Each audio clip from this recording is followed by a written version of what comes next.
പിന്നെ എല്ലായിടത്തും ഇപ്പോൾ തൊപ്പി ഷാജഹാൻ ഇൻസ്റ്റ ആയിക്കോട്ടെ, ഫേസ്ബുക്ക് ആയിക്കോട്ടെ, യൂട്യൂബ് ആയിക്കോട്ടെ, എല്ലായിടത്തും ഇത് മാത്രമേ ഉള്ളൂ. അപ്പോൾ എനിക്ക് നിങ്ങളോട് ഫസ്റ്റ് ടൈം പറയാനുള്ളത് എന്താണെന്ന് പറയുന്നത്, ഞാൻ ഈ ഒരു മെഹറിനേറ്റവും അത്യാവശ്യം ഒരു ഫ്രണ്ട്ലി ഉള്ള ഒരാളാണ്. നമ്മൾ കാണുമ്പോൾ നല്ലോണം സംസാരിക്കും, നല്ലൊരു ഫ്രണ്ട്ലി ആയിട്ട് നമ്മൾ തമാശയൊക്കെ ആയിട്ട് അങ്ങോട്ടും ഇങ്ങോട്ടും മിണ്ടുന്ന ഒരാളാണ്. ആ ഒരു ബേസിലാണ് ഞാൻ അവളോട് ചോദിക്കണത്, എന്താ എടി എൻ്റെ തൊപ്പിൻ്റെയും കല്യാണം ഉണ്ടോ, കല്യാണം ഉണ്ടെന്നുണ്ടെങ്കിൽ ഒരു പാവൻ സ്വർണ്ണം എൻ്റെ വക എനിക്ക് തരാട്ടോ എന്ന്. അത് പറയാനുള്ളൊരു കാരണമുണ്ട്. ഇതിൻ്റെ മുന്നേ ലൈവിൽ തന്നെ ഈ തൊപ്പി എന്ന് പറഞ്ഞ വ്യക്തി ഇവളെ പ്രപ്പോസ് ചെയ്ത് നിങ്ങളെല്ലാവരും കണ്ടിട്ടുണ്ടാവും. ആ ഒരു വിഷയം കൊണ്ടാണ് ഈ ഒരു സംസാരം പുറത്തേക്ക് എല്ലായിടത്തും എത്തിയതും. ആ ഒരു ഇത് കണ്ടിട്ടാണ് ഞാൻ ഇവളോട് ഇത് സംസാരിക്കണത്. എന്താ എൻ്റെ കല്യാണം ഉണ്ടെങ്കിൽ ഒരു പാവൻ സ്വർണ്ണം ഞാൻ തരാമെന്ന് പറഞ്ഞിട്ടാണ് ഞാൻ ഇവളോട് സംസാരിക്കണത്.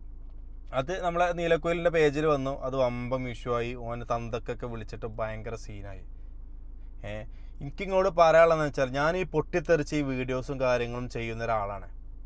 ഓക്കെ, അത് വിചാരിച്ചിട്ട് ഞാനൊരാളെയും ഇടങ്ങാറാക്കാനോ അല്ലെങ്കിൽ ഒരാളെ സംഭവത്തിനോ ഇതിനോ ഒന്നിനും പോയി പോണ ഒരാളല്ല. ഞാൻ ഇന്നേ വരെയായിട്ട് എൻ്റെ ഇൻസ്റ്റയിൽ ഞാൻ ഒരാളെ മോശമായിട്ട് അല്ലെങ്കിൽ ഒരാളെ ഇതാക്കിയിട്ട് ഒരു വീഡിയോസും ഞാൻ ചെയ്തിട്ടില്ല. ഫസ്റ്റ് ടൈമാണ് ഞാൻ ചെയ്യണത്. ഈ ഒരു വീഡിയോ ഞാൻ ഫസ്റ്റ് ടൈം മാത്രം ഞാൻ ചെയ്യണത്. അത് നിങ്ങൾക്ക് ഓരോ വീഡിയോസുകൾ നിങ്ങൾക്ക് എടുത്തു നോക്കിക്കഴിഞ്ഞാൽ നിങ്ങൾക്ക് മനസ്സിലാവും ഞാൻ അങ്ങനത്തെ എന്തെങ്കിലും വീഡിയോസോ കാര്യങ്ങളോ എൻ്റെ ഇൻസ്റ്റയിലോ അല്ലെങ്കിൽ ഞാൻ ആരെങ്കിലും തെറി വിളിച്ചിട്ടോ എന്തെങ്കിലും ഒരൊറ്റ വീഡിയോ അതിൽ ഉണ്ടോ എന്ന് നിങ്ങൾക്ക് നോക്കി നിങ്ങൾക്ക് മനസ്സിലാവും. ഞാൻ അങ്ങനെ പഠിച്ച ഒരാളുമല്ല. എനിക്കത് ഇനി ബന്ധമായിക്കോട്ടെ. എനിക്കിങ്ങോട്ട് പറയാനുള്ളൊരു വിഷയം എന്ന് പറഞ്ഞിട്ടുണ്ടെങ്കിൽ, ഇതിൻ്റെ ഒരു സത്യാവസ്ഥ എങ്ങനെയൊക്കെയാണ്. പിന്നെ നേരെ ലൈവിൽ വന്നിട്ട് 2 തന്തക്ക് പറഞ്ഞവനാണോ അങ്ങനെയാണോ ഇങ്ങനെയാണോ എന്ന് വിളിക്കുമ്പോൾ അപ്പോൾ നിങ്ങൾ മനസ്സിലാക്കിയാൽ മതി. സ്വന്തം വാപ്പാനെ വിളിക്കുമ്പോഴൊരു ഫീല് നിങ്ങൾക്ക് വാപ്പ ഉള്ള ആളുകളല്ലേ, അപ്പോൾ നിങ്ങൾക്ക് എന്തായാലും മനസ്സിലാവും. പിന്നെ എനിക്ക് പറയാനുള്ള എന്താ അറിയോ, ഈ തൊപ്പിനോടായിക്കോട്ടെ, തൊപ്പിൻ്റെ ഫാൻസ് ആയിക്കോട്ടെ, ഈ ഫാൻസിനെ കണ്ടിട്ടൊന്നും ഞാൻ മുള്ളൂല. സത്യം പറയാലോ, ഈ ഫാൻസിനെ കണ്ടിട്ടൊന്നും നമ്മൾ എത്ര ആൾ എങ്ങനെ ഉണ്ടായിക്കോട്ടെ, എന്തുണ്ടായിക്കോട്ടെ, എനിക്കതൊന്നൊരു വിഷയമല്ല. പക്ഷെ തൊപ്പി എന്ന് പറഞ്ഞൊരു വ്യക്തിക്ക് കൊടുക്കാനുള്ളത് ഞാൻ കൊടുക്കും. അത് ഉറപ്പാ.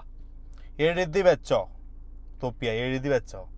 ഓക്കെ, ഇന്നെന്തു വേണമെങ്കിൽ പറഞ്ഞോ, എനിക്കതൊന്നൊരു വിഷയമല്ല. അന്നെ ചിലപ്പോൾ പല ആളുകളും തന്തക്ക് വിളിച്ചിട്ടുണ്ടാവും, എനിക്കതൊരു ശീലമായിപ്പോയി. പക്ഷെ നമ്മളങ്ങനല്ല, മനസ്സിലാക്കണ കേട്ടോ. അന്നെ പല ആളുകളും തന്തക്ക് വിളിച്ചിട്ടുണ്ടാവും, ചിലപ്പോൾ പല ആളുകൾ വിളിച്ചിട്ടുണ്ടാവും. പക്ഷേ എന്നെ സംബന്ധിച്ചിടത്തോളം എൻ്റെ വീട്ടിലുള്ള എൻ്റെ തള്ളേനും എൻ്റെ തന്തേനും പറഞ്ഞു കഴിഞ്ഞാൽ ഞാൻ വിടൂല. ഏതറ്റം വരെ, കോടതിയിൽ വരെ ഏതറ്റം വരെ പോകാനും ഞാൻ റെഡി. എങ്ങോട്ട് പോലും ഞാൻ വിടൂല. എനിക്ക് എന്ത് തന്നെ വന്നാലും എനിക്ക് പ്രശ്നമില്ല, മനസ്സിലായോ? എന്ത് തന്നെ വന്നാലും, ഇനി ഒരു കോടി ഉറുപ്പിഞ്ഞ ഒരു ഇത് വേണ്ടി ചിലവാക്കിയാലും എനിക്ക് ഒരു പൂട പോണ പോലെ, ഒരു പൂട, മനസ്സിലായോ? എന്ത് തന്നെ വന്നാലും ഞാൻ സഹിക്കും. ആ ഒരു കണ്ടീഷനിലാണ് ഞാൻ ഇപ്പോൾ ഉള്ളത്. ഒരിക്കലും ഞാൻ ഇത് വിടാനും ഞാൻ ഉദ്ദേശിക്കുന്നത്. മലപ്പുറത്തായിക്കോട്ടെ, എന്നെ കാണുന്ന ഏതൊരു പ്ലാറ്റ്ഫോമിലേക്ക് ആദ്യം വന്നിട്ട് എന്നെ മോന്ത അടിച്ച് ഞാൻ പൊളിക്കും എന്ന് പറഞ്ഞാൽ പൊളിക്കും. നമുക്ക് കാണാൻ പോണ പൂരം നമ്മൾ ചോദിച്ചാറുണ്ട.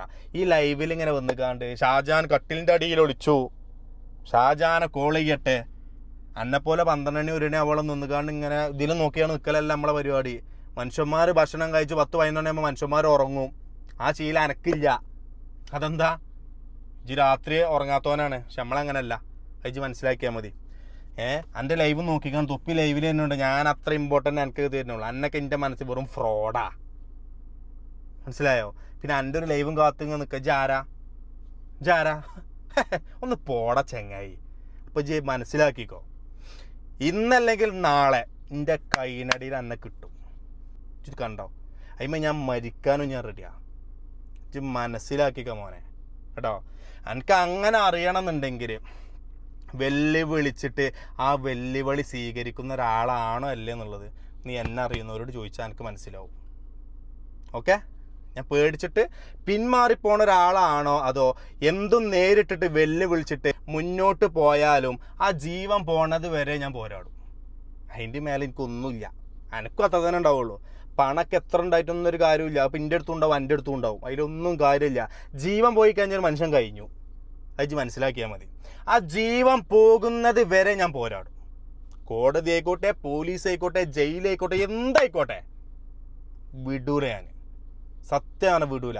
ഇന്നലത്തെ ഒരു ലൈവിൽ നീ ഇത് അവസാനിപ്പിക്കുകയാണെന്നുണ്ടെങ്കിൽ ഞാനത് ഒഴിവാക്കിയിരുന്നു. പക്ഷേ വീണ്ടും നീ എന്നെ ഒരു എന്താ പറയുക, അതിലെ ഒരു ബോക്സിങ്ങിൻ്റെ രൂപത്തിൽ അതുപോലെ കട്ടിലിൻ്റെ അടിയിൽ ഒളിച്ചിറങ്ങാണ്ട് പല ട്രോളുകളും നീ അതിൽ ചെയ്തിട്ടുണ്ട്.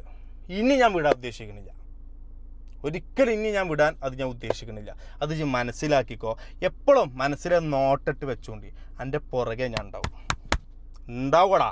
എനിക്ക് അതിനുള്ള പണി എനിക്ക് ഞാൻ തരും, അല്ലെങ്കിൽ ഞാനേ ആണല്ല.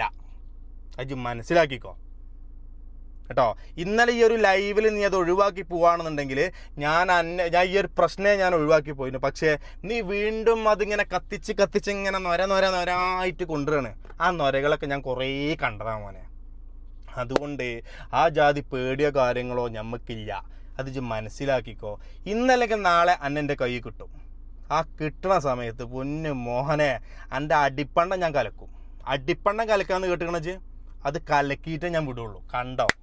അത് കണ്ടും ചെയ്യും, എന്നെ കാണിപ്പിക്കുകയും ചെയ്യും. അപ്പോൾ മനസ്സിലാക്കി നിന്നോ. ഇന്നല്ലെങ്കിൽ നാളെ. ഓക്കെ കേട്ടോ. അപ്പോൾ എവിടേക്കാണ് വരുന്നത് എന്നൊക്കെ ഇങ്ങനെ ആലോചിച്ച് നിർത്തേ. നീ എവിടേക്കാണ് വരുന്നത്, ഞാൻ എവിടേക്ക് ഉണ്ടാവും, ഞാൻ എൻ്റെ പുറകെ ഉണ്ടാവുമോ, എല്ലാം ഇതൊന്ന് ആലോചിച്ചെടുക്കുക. ഇന്നലെ പറഞ്ഞല്ലോ, ഞാൻ ലൈവ് ഇപ്പം ഇന്ന് രാവിലെ കണ്ടു. നീ പറഞ്ഞല്ലോ ലൈവിൽ നീ ഷാജാൻ കട്ടിലിൻ്റെ അടിയിൽ ഒളിച്ചു. ഷാജാൻക്കാണോ ചിലപ്പോൾ നിൻ്റെ വീട്ടിലും ഞാൻ വരും. രണ്ടും കൽപ്പിച്ചാണ് തൊപ്പിയാ ഞാൻ ഇറങ്ങിയിട്ട്. രണ്ടും കൽപ്പിച്ച്. എനിക്ക് സോഷ്യൽ മീഡിയ ഒന്നുമല്ല. ഞാനൊരു കൊല്ലം ഒരു ഒന്നര കൊല്ലം കൊണ്ടൊക്കെ ഞാൻ ഈ ഇൻസ്റ്റ ഐ ഡി ഞാൻ എൻ്റെ ഒരു ബിസിനസ്സിന് വേണ്ടി തുടങ്ങിയൊരു പേജാണ്. മനസ്സിലായോ? അല്ല, ഈ സോഷ്യൽ മീഡിയയിൽ ഞാൻ ഒരു ഒലക്കി ഉണ്ടാക്കണില്ല. ഇതിൽ കൊളാബ് വീഡിയോ ഒന്നുമില്ല. കിട്ടുമ്പോൾ എടുക്കുന്നുള്ളൂ. അതിൻ്റെ അപ്പുറത്തേക്ക് ഞാൻ എൻ്റെ മക്കൾക്കും എൻ്റെ കുട്ടികൾക്കും ഞാൻ ഉണ്ടാക്കിയിട്ട് ആ പേടിയൊന്നും എനിക്ക് ഇവിടെ ഇല്ല. ഞാൻ ഇന്നാണ് ജയിലിൽ പോയി കിടന്നാലും എൻ്റെ കുട്ടികൾക്ക് തിന്നാനുള്ള ഞാൻ ഉണ്ടാക്കിയിട്ട് ആ ബേജാറോ പേടി എനിക്കില്ല. അജ്ജ് മനസ്സിലാക്കിക്കോ. മനസ്സിലായോ? അജ്ജ് മനസ്സിലാക്കിയാൽ മതി. ഇന്നല്ലെങ്കിൽ നാളെ ഈ കൈവിള്ളയിൽ എനിക്ക് കിട്ടും ചെയ്യും, ഞാനത് തീർക്കും ചെയ്യും. അത് എന്ത് തന്നെ വന്നോട്ടെ. എൻ്റെ ബാക്കിൽ 50 ഉണ്ടായിക്കോട്ടെ, എൻ്റെ ബാക്കിൽ എത്ര പേരുണ്ടായിക്കോട്ടെ, എങ്ങനെ ആയിക്കോട്ടെ, 50 അടി എനിക്ക് കിട്ടിയാലും 2 അടി എൻ്റെ മോന്തക്ക് ഞാൻ അടിച്ചിട്ട് എൻ്റെ പല്ല് ഞാൻ കുയിക്കും. കാണാൻ പോണ പൂരം ചോദിച്ചാൽ രണ്ടാന്നൊരു ചൊല്ലുണ്ട് എൻ്റെ നാട്ടിൽ. അത് നീ അറിഞ്ഞിട്ട് തന്നെ നീ മനസ്സിലാക്കുകയുള്ളൂ. ഓക്കെ. അപ്പോൾ എനിക്ക് നിങ്ങളോട് പറയാനുള്ളതെന്ന് വെച്ചാൽ ഈ ഒരു വിഷയത്തിലുള്ള സംഭവങ്ങൾ ഫസ്റ്റ് ടൈം നിങ്ങൾക്ക് കേൾക്കുക. അതുപോലെ തന്നെ എൻ്റെ വാപ്പാനെ വിളിച്ചു കഴിഞ്ഞാൽ ഒരു നായ്ക്കൾ ഞാൻ വിടൂല. അതാരാണെങ്കിലും വിടൂല എന്ന് പറഞ്ഞാൽ വിടൂല. ഓനെ ഓനെ കൊടുക്കാനുള്ള പണി ഞാൻ കൊടുക്കുകയും ചെയ്യും. അതിന് എന്ത് തന്നെ വന്നാലും ഞാൻ ഏറ്റെടുക്കാനും അനുഭവിക്കാനും ഞാൻ തയ്യാറാണ്. അതിൻ്റെ മേലെ ഈ ദുനിയാവിൽ ഒന്നുമില്ല. അപ്പോൾ അത് മനസ്സിലാക്കിക്കോളി. അപ്പോൾ ഓക്കെ, ബൈ.